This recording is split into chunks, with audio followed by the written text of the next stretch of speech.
Então aquela pessoa que ela já chega de casa tímida, ela já chega retraída, você acredita que ela consiga mudar? Eu acredito não, isso é científico, tá? A gente muda comportamento desde que a gente se decida a mudar um comportamento. Aquela história de que nasceu assim, morreu assim, enfim, isso não é verdade. A própria ciência comportamental vem provando que você pode e deve mudar comportamentos, porque a gente evolui, a sociedade evolui, as pessoas que convivem com você evoluem. Então você também tem que trocar seu comportamento e você tem que se adaptar às novas situações com muita flexibilidade.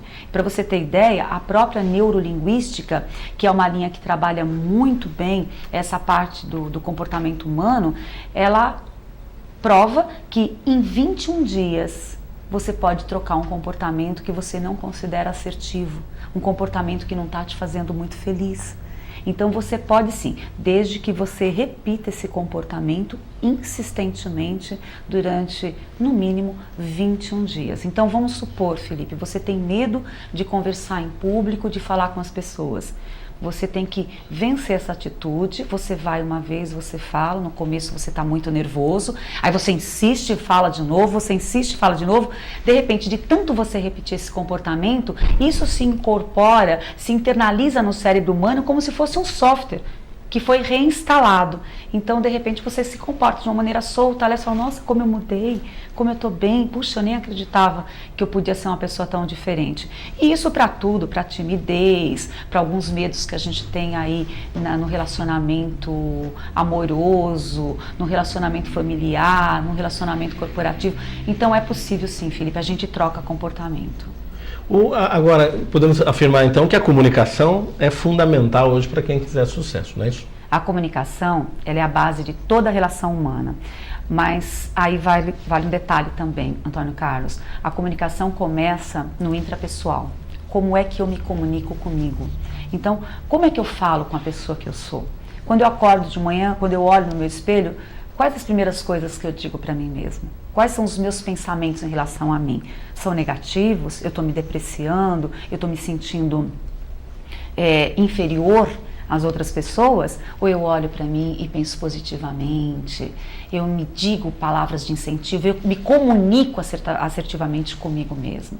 Então, se você consegue fazer esse exercício com você, fazer com os outros fica muito mais fácil. Eu sou assertivo comigo, com certeza eu passo a ser assertivo com as outras pessoas também. É um hábito que você vai desenvolvendo, é uma maneira nova de ser, é um modo novo de enxergar a vida, de enxergar as pessoas, de enxergar as possibilidades. É uma maneira nova da gente buscar ser feliz, que é isso que o ser humano quer. Recentemente nós fizemos uma entrevista com o Miguel Falabella, ele citou Nelson Rodrigues de uma forma sensacional que nós trouxemos aqui. Ele disse que, ele relembrou Nelson Rodrigues, dizendo que nós brasileiros somos os narcisos às avessas. Exatamente. Não é isso? Nós buscamos nas próprias sombras. Nada dá certo para a gente ou do que é brasileiro ou que está perto da gente. É assim mesmo?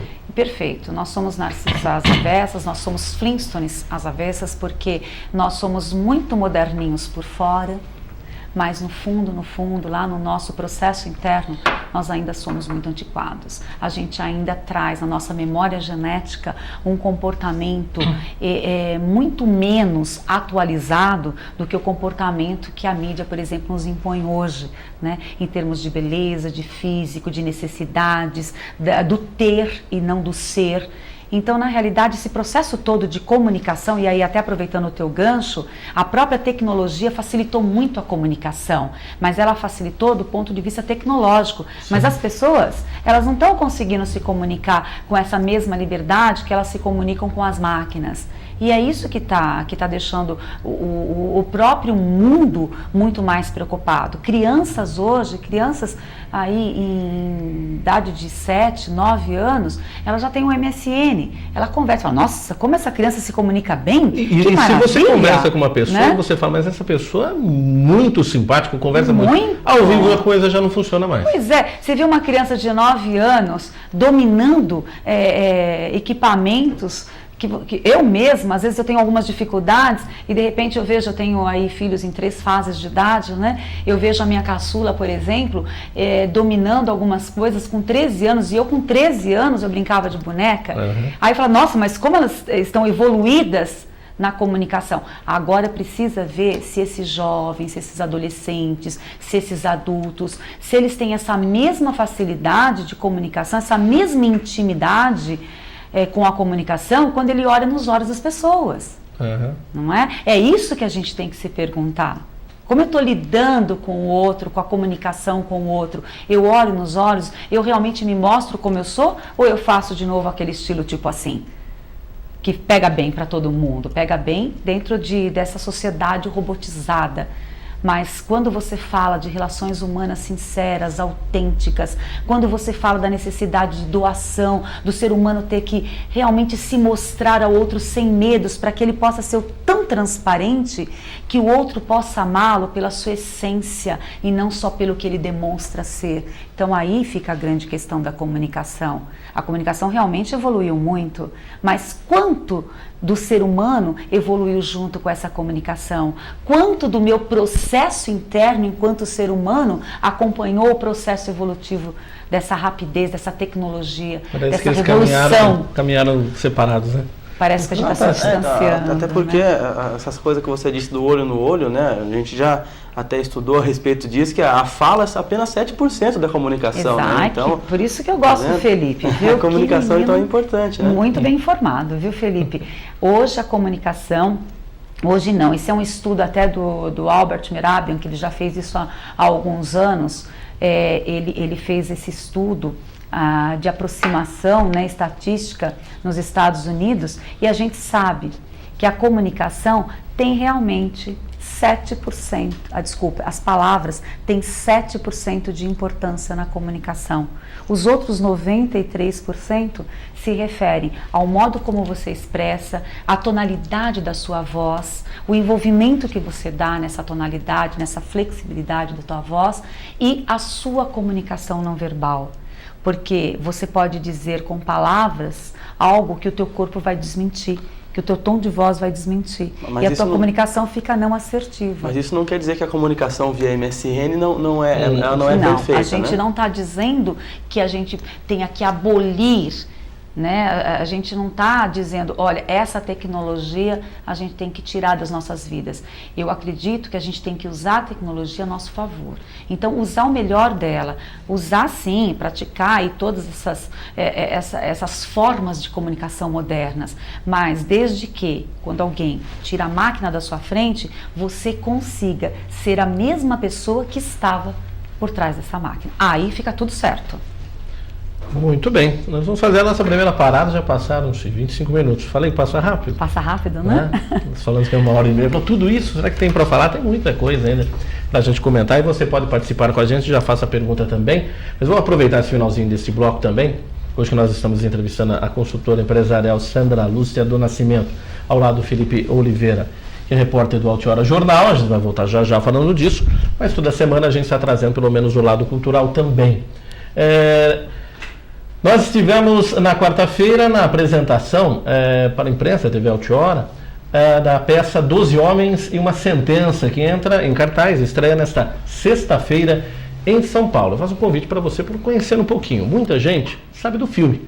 Vamos ver um pouquinho do trailer de 12 Homens e uma Sentença, o filme de 1957. Premeditated murder is the most serious charge tried in our criminal courts. These are facts. You can't refute facts. The kid is guilty. Para dar o veredito de culpado ou inocente, há um adolescente de 16 anos que matou o próprio pai. Henry Fonda foi indicado ao Oscar por esse trabalho também. Eles têm que ter unanimidade, todos têm que estar de acordo com o veredito. Ele pergunta se alguém acha que é culpado, todos levantam. E apenas o jurado número 8 acha que é inocente. É um filme extremamente capaz de ver os sentimentos, isso que nós estamos falando no programa hoje, que ele vai mudando a cada passo, o jurado que vai entendendo que as provas não são apenas substanciais e podem inocentar o menino de 16 anos. Esse é o filme de 1957, que tem a direção de Sidney Lumet. É um filme maravilhoso, vale a pena você assistir. What are you giving us here? This woman testified in open court. The kid said he was going to kill him, and he did kill him. Tem Henry Fonda no melhor dos seus papéis. Foi indicado ao Oscar, ao Globo de Ouro, na mesma época também, 1958. Nobody knows you. Nobody knows you. I'm trying to settle something. É bonito pelo sentimento e a mudança. Esse é um grande filme. A peça agora chega em cartaz também nessa sexta-feira no Centro Cultural Banco do Brasil, no teatro do próprio CCBB, na cidade de São Paulo. E vale a pena. E nós estivemos lá, a gente vai conferir um pouquinho desse trabalho sensacional, agora com o elenco brasileiro. Vamos lá.